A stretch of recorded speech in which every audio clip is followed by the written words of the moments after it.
return of Mina, the return of Pink Kabuki, Yeah, and let's get to it.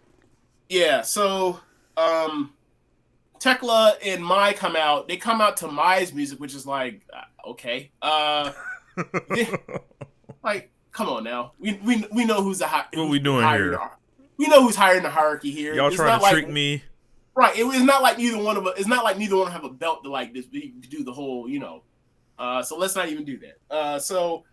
Out comes Unagi, and the out comes Mina, and Mina has been playing this thing up for a minute. So I think some of the stuff that's lost on some people is that one, and she laid breadcrumbs down for this, Mina. At the press conference or before the press conference, she had went on a trip. Like she had packed the bags, whatever else, packed luggage, went on a trip because obviously her face is broken, so and her teeth were knocked out, so she was off. And then like a couple days, and then like I think the next week she basically like the story is like she just came back from getting off the plane, and she shows up at a press conference and her face is wrapped. She looks like a mummy, right? The mummy. So The so USA. oh my god. So Mina shows up at Sumo Hall, and she has the gear that she's worked at, her new gear from when she had her white belt challenge back in November. But she has like this, she has a like a mask on of like covering her face. So she gets the top of the ramp, takes off the mask, and is like, she looks exactly the same. Teeth look perfectly fine, like nothing ever happened to her. I will say it looks like she's lost some weight. I don't know if this because like had some work done, can't really eat, that sort of thing. I don't know, but she looks a little thinner in the face. Um, so they had a match. It's a good match. At the end, I believe Mina ends up beating. Ends up. I forgot who she pins, but Mina ends up winning. But at the entrance, she comes down, and she after that she brings with her Mariah May and Zaya Brookside, and I was like, okay, What the fuck is going on? why are these two here? I didn't really think about it, and then they had the match, and I'm like, okay, whatever. And then at the end, Mina gets on the mic and says something along the lines of, while Unagi, while you were gone, doing your exhibition around the rest of the Joshi landscape since the Grand Prix, like you weren't there for me, and you haven't reached out to me since Kamatani knocked my teeth out. Like, Man, what the fuck? Unagi Sayaka, Hulk Hogan, not returning the phone calls. Oh my god. So then Mina proceeds to like throw elbows to elbow Unagi over and over against the ropes. Waka runs in and breaks him up, and then Mina proceeds to say like my feelings are hurt, but like we're done with Pink Kabuki. I'm never tagging with you again. And A like, sad, sad day.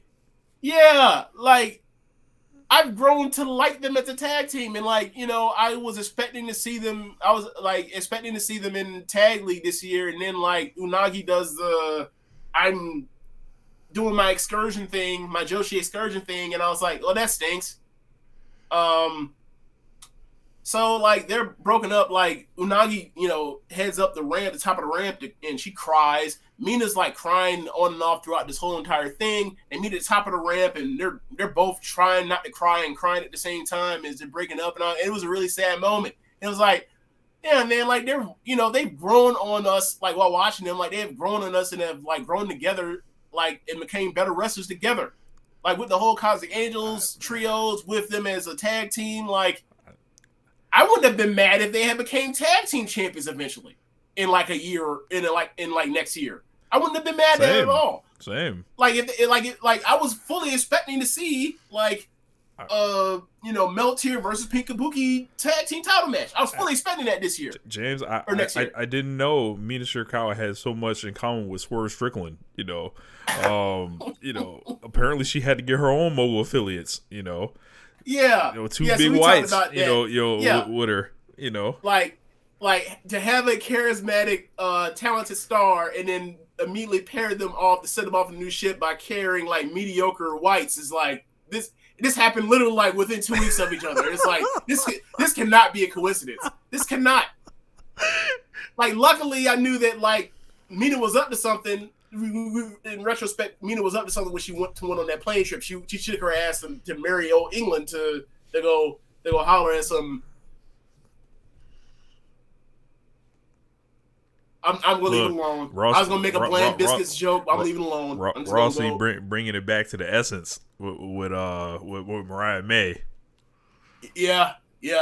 This is a stable. Now keep in mind, Rossi does like repeat booking patterns, right? Like when he was in RCN, like the Akko Hamada and Aquino stuff was literally like them doing like the Manami Toyota and Toshiya Yamada stuff, right?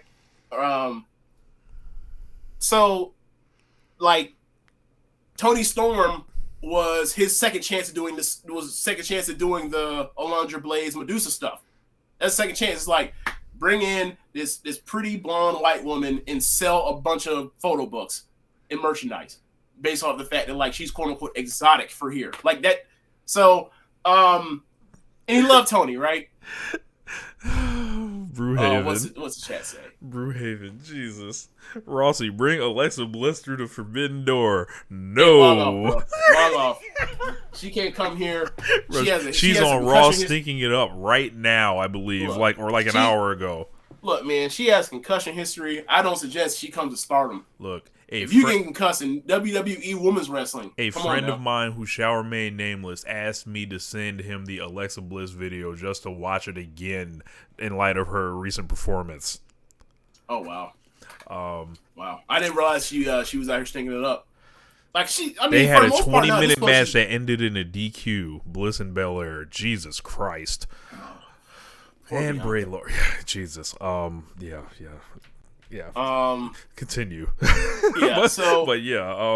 Kind of. I don't like to see Unagi having to take anything serious. The Unagi Sayaka I like is like kind of aloof, kind of just like above that's why you all. like her. Yeah, above it all. Like got the shows up. Don't give a damn about what nobody else did. Is her world. It's like hold on, you heard Unagi. I'm not fond of this, Mina. I didn't like it because it broke them up into I don't really think that if they come out with if they end up feuding eventually and have a singles match where like Mina sends Unagi out of Stardom or something like that, or they have a match eventually where let's say Mina wins the white belt and that's one of her challengers, fine. I understand why they did it. But I felt like it was unnecessary at the time because, like, while before Unagi left, or went to do the excursion thing, like earlier in the year, she was doing stuff with Mina, doing tag stuff at places like Diana, or like on the 60th anniversary Corgan Hall show. Mm-hmm. So it was like they were doing fun little things together outside of Stardom, I guess, which kind of led to Unagi wanted to see how this goes as a solo outside of Stardom, but like I just like them together. They're like it was fun to see their growth together. It really was. So it kind of stinks. Hopefully this ain't the end. Hopefully they'll eventually end up back together as friends or whatever else. And they didn't make it seem as if like this was some something where like they can't ever be friends or like they're about to like have a war together with each other. It wasn't like that. It didn't seem like that. It seemed like they're both hurt right now and that's how they feel, and maybe they'll patch it up eventually. So maybe somebody will reach out and fix it over time. But anyway, moving on with the rest of the show.